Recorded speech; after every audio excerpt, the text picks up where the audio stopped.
ওয়ালাইকুম সবাইকে। আশা করি যে যেখানে আছেন ভালো আছেন। আলহামদুলিল্লাহ আমরাও ভালো আছি। আজকে নতুন আরেকটা ভিডিও নিয়ে হাজির হয়েছি আপনাদের সাথে। আশা করি আপনাদের ভালো লাগবে। আজকের ভিডিওটা সকাল থেকে শুরু করেছি। ভিডিওতে যা যা আছে তা আপনাদের সাথে একটু শেয়ার করছি। একটা নতুন একটা রেসিপি নিয়ে আসলাম, আমাদের সিলেটি টেঙ্গা, জলপাই দিয়ে টেঙ্গা।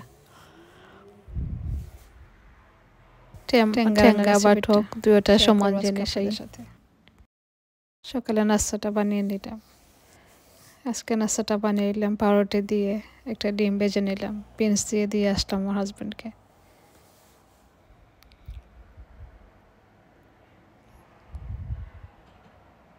বিনসটা আমি আগে গরম করে রেখেছিলাম।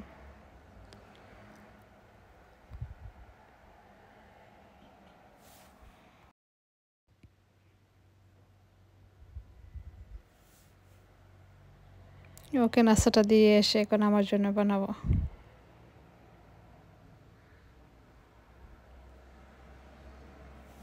তো প্রতিদিনের মতো আমার জন্য বানিয়ে নিলাম দুটো ব্রেড, একটা চা। সকালবেলা তো এমনিতে খেতে কিছু ভালো লাগে না, তাই একটু চাটা খেয়ে নিলাম একটা ব্রেড দিয়ে। ফার্স্ট করা শেষ, এখন চলে আসলাম রান্না করতে। এই তো জলপাইটা দেখিয়ে দিলাম, আমাদের গার্ডেনের টমেটো। আজকে টমেটোটা ফাঁকা টমেটো আনিনি, কাঁচাটাই নিয়ে আসছি।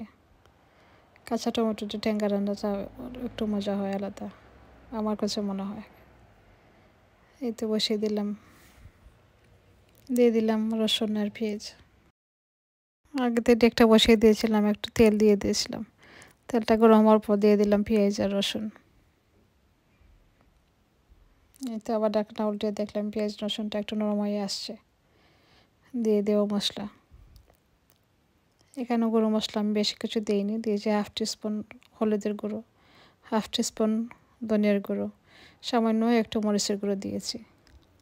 আর টেঙ্গাতে মরিচের গুঁড়োটা দিলে ভালো লাগে না দেখতে। না কোনো মাছের মাথা দিয়ে, এই তো মশলাটা যখন কষা হয়ে গেছে তখন আমি মাছের মাথাটা দিয়ে দিচ্ছি। দিয়ে একটু নাড়াচাড়া করে ডেকে রেখে দেবো। আবার উল্টিয়ে দিলাম, দেখুন মাছটা আমার একটু কষা হয়ে গেছে। এখন দিয়ে দেবো টমেটো আর জলপাই।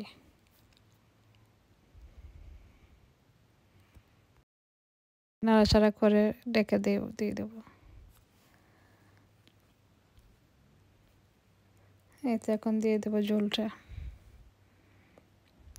ঝোল বেশি দিইনি, কারণ এখানে বেশি ছিল না, তাই একটু কমিয়ে দিয়েছি ঝোল। আজ ছিল পানিটা একটু কম দিয়েছি, তাই একটু পানি দিয়ে দিলাম। আর টেঙ্গাটা পাতলা খেতেই ভালো লাগে, তাই পাতলা করে নিলাম। দিয়ে দিলাম রসুনের পাতা, 2টা কাঁচামরিচ দিলাম। পরে দিয়ে দেবো ধনেপাতা। এখন দিয়ে দেবো ধনেপাতা।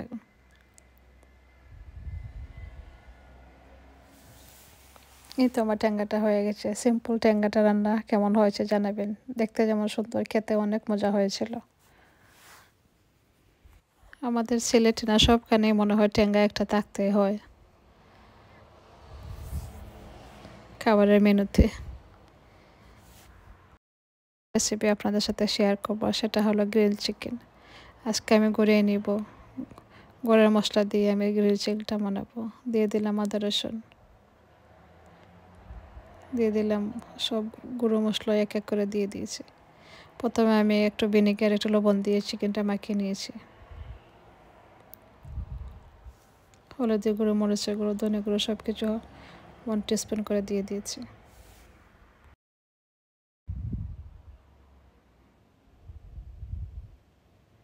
সব মশলাটা দিয়ে আমি ভালোভাবে মাখিয়ে নিয়ে দিয়ে দিলাম।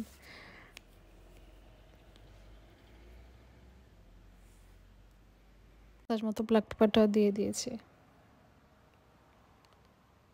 ভিনেগারটা একটু ভিনেগার দিয়ে দিলাম একটু নানরোজের মশলা। এই মশলাটা দিলে খেতে মজা হয়, নানরোজের মতো মনে হয়। এই তো মাখিয়ে নিলাম, আমি হাত দিয়ে মাখাচ্ছি, কারণ চিকেনটা হাত দিয়ে মাখালেই ভালো হয়, সব দিকে চিকেন মশলাটা লেগে যায়।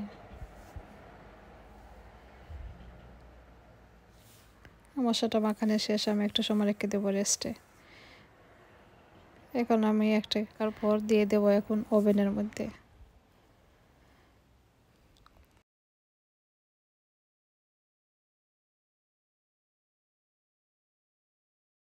আগে থেকে গরম করে রেখেছিলাম, নামিয়ে দিলাম। আমার চিকেনটা হয়ে গেছে। যখন চিকেনটার অন্য পার্ট আমি উল্টিয়ে দিয়েছিলাম, সেই পার্টটা কেটে গিয়েছে, জানি না কীরকম কেটে গেল। এখন চিকেনটা হয়ে গেছে, আমি নামিয়ে নিয়েছি।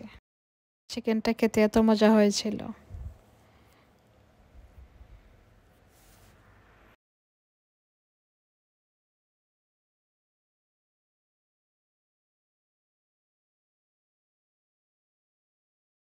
কত মজা হয়েছে দেখতে, যেমন সুন্দর হয়েছে খেতেও মজা হয়েছে, সফট হয়েছে, ভিতরটা একেবারে সফট। এই তো ভিডিওটা দেখতে শেষ প্রান্তে চলে এসেছি।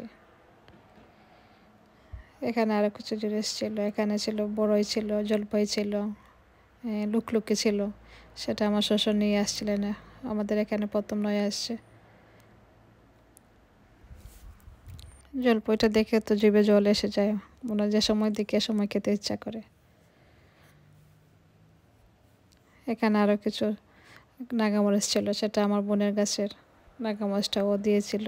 অনেকগুলো নাগামরিচ ওর গাছে এসেছে, আমাকে দিয়েছে অনেকটা। আমরা এর মধ্যে খেয়েছি অনেকগুলো। ভিডিওটা দেখতে শেষ পর্যন্ত চলে এসে আজকের জন্য এ পর্যন্ত। আল্লাহ হাফিজ, আসসালামু আলাইকুম।